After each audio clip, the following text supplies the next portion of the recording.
Hello and welcome back to Golf Life Live.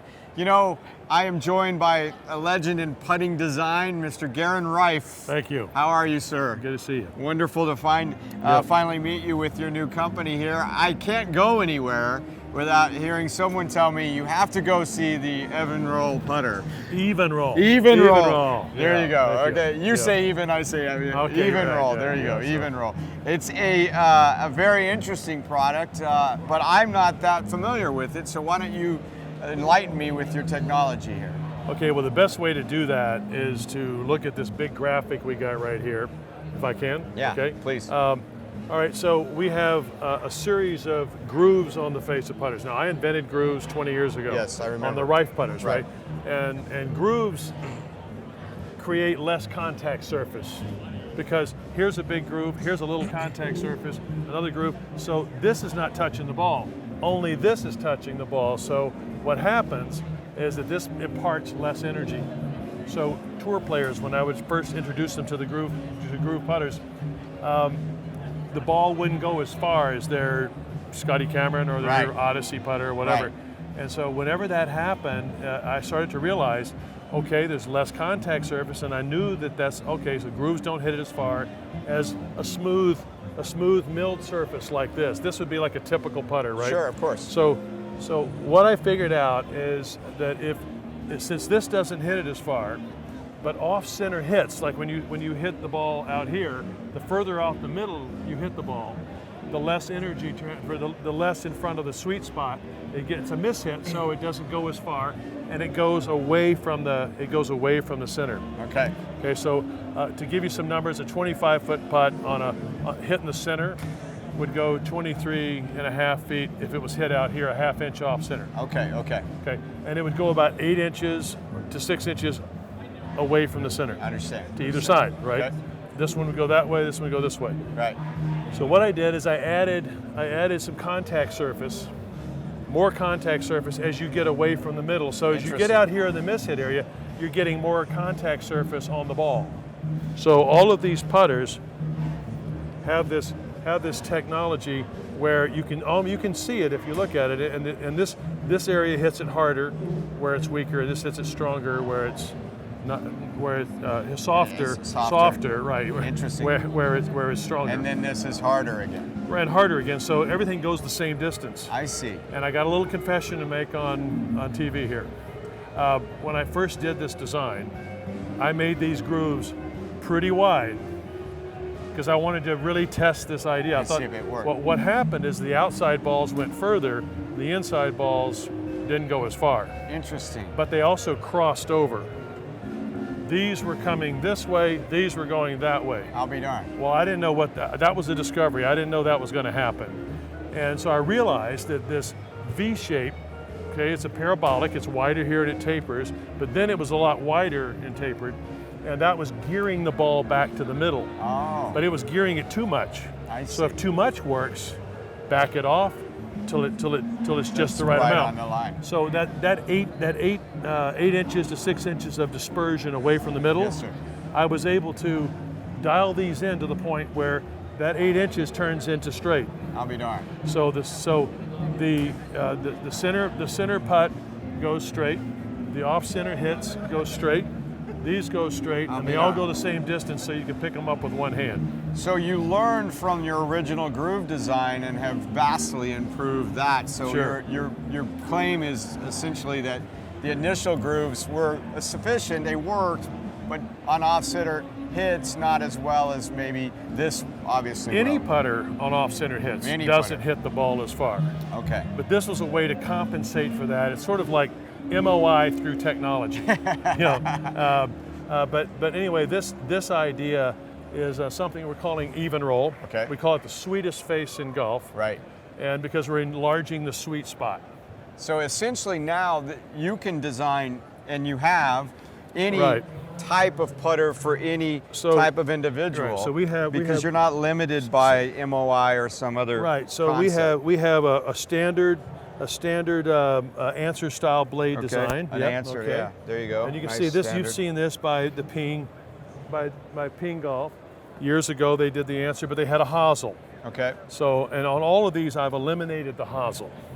Why is that? Well, a hosel weighs about 45 grams. Okay. And it's up above the putter, so anything from here down you have to add to the heel. Interesting. So the sweet spot would move over here. Because of that weight. And up a little bit, because this is part of the putter's total weight. So what I've done is I've taken a piece of shaft. So now you have to add this bent part here to this part. That weighs 5 grams. The hole that I bored out to stick it in weighs 5 grams. So the sweet spot is just dead in the center. It's important to have the sweet spot in the middle where the sight line is. That's why it's there. That's why the sight line is. So all of them have that feature. You have the answer style blade. So you won't see, by that nature, then you wouldn't see a center shafted putter. Is that correct? You always see an offshoot. Oh no, you can So you can do center shafting. Okay. It's about the head's weight. It's the way. Okay, head's weight. And it's about the weight from one's half to the other half. Okay. So here's more of a square back design with a little deeper sight line. I see. And then we have this, and this is a new one this year. It's the wing blade. And these are all milled in the USA. Milled in Carlsbad, California, out of 303 stainless steel. Here's another design. You've seen this. Odyssey has, I think it's the number 7. Right. But it's a very everybody's doing this version, and this is just my version. But it's all, and it's you can see that it's all milled. So whatever your alignment eye wants to see, you've got multiple options. Is essentially right. So what we've tried to do is, I call it the low-hanging fruit of design. You got to have a blade. You got to have a kind of a mid blade. You have to have an interesting mallet. This is kind of a Ping's B60, I think it was. Yeah. Well, I just flared out the sides to make it more of a wing effect, and move the mass away. And then this is kind of a takeoff on my old Barbados that I had when I did Rife. This is a symmetrical design. And all of these designs, except for the last one, are symmetrical to put the shaft over here for those forgotten left-handers. Those poor people. Yeah, they never get a choice. They never right? get the choice. And so then we have, and then this is what we call the tour mallet. And as you can see, if you look at the shape, it's not symmetrical. It's a little bigger out here. Okay. That's so that it looks, when you set it down, it looks nice and balanced when you look at it from over here. Right. The toe doesn't get too small. And so all of these, and then this is our high MOI putter. Okay. Everybody's got to have their high MOI putter. So this one, it meets the USGA specifications for dimensions, so it has to be longer here than it is here. They require that, and so, so you can't put all the weight. That's super far back. Well, you can't have all the weight on the swing plane, like this. Right. So, if you swing a putter with all the weight, you guys want to come? Yeah. If you swing a putter with all the weight on the swing plane, it doesn't move. Try that. So if I swing it on the weight, okay, right. See how it stays on plane? Right. All right, so what we've done with this concept is it's all aluminum head, super light metal, and it's hollow on the sides. So that you now, get that. But there's a steel weight that runs up inside. Interesting. So 85% of this putter's weight is back. right down the middle, so you get that same feel. So turn that sideways, do it again. Right, exactly. No, turn it yeah, this like way. this, and you get that. Like you're putting. Right, like, right. And so when you putt like that, right. Now swing this. Okay. So all that mass, this wants to stay on line. It's identical, right? So your swing path doesn't move; it stays constant. That's a nice concept, Mr. Rife. What is it about constantly designing and evolving the game that drives you, that motivates you?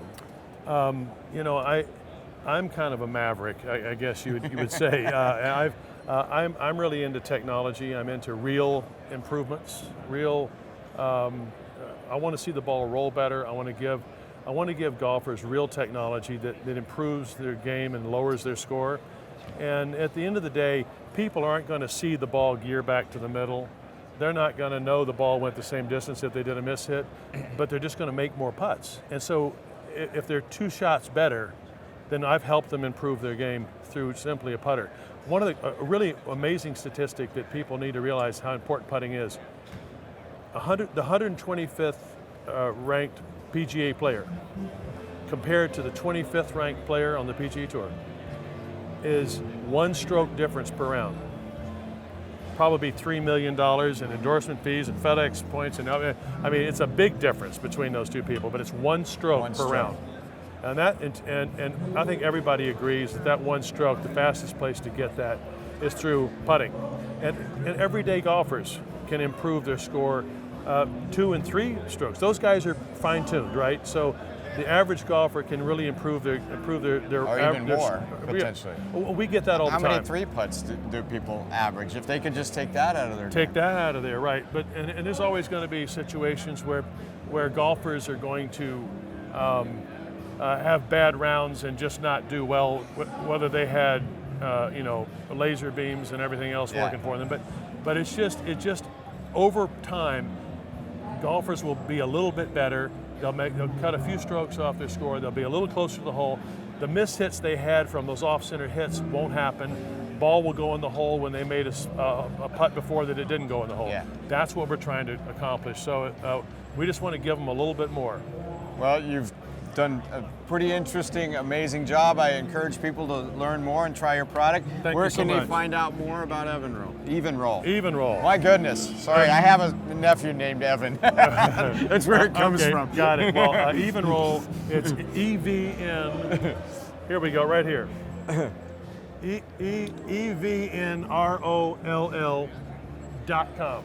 .com. Right EVNROLL.com. And you can look at it up there too. It's all over the place. So, well, thank you for your time, sir. Appreciate it.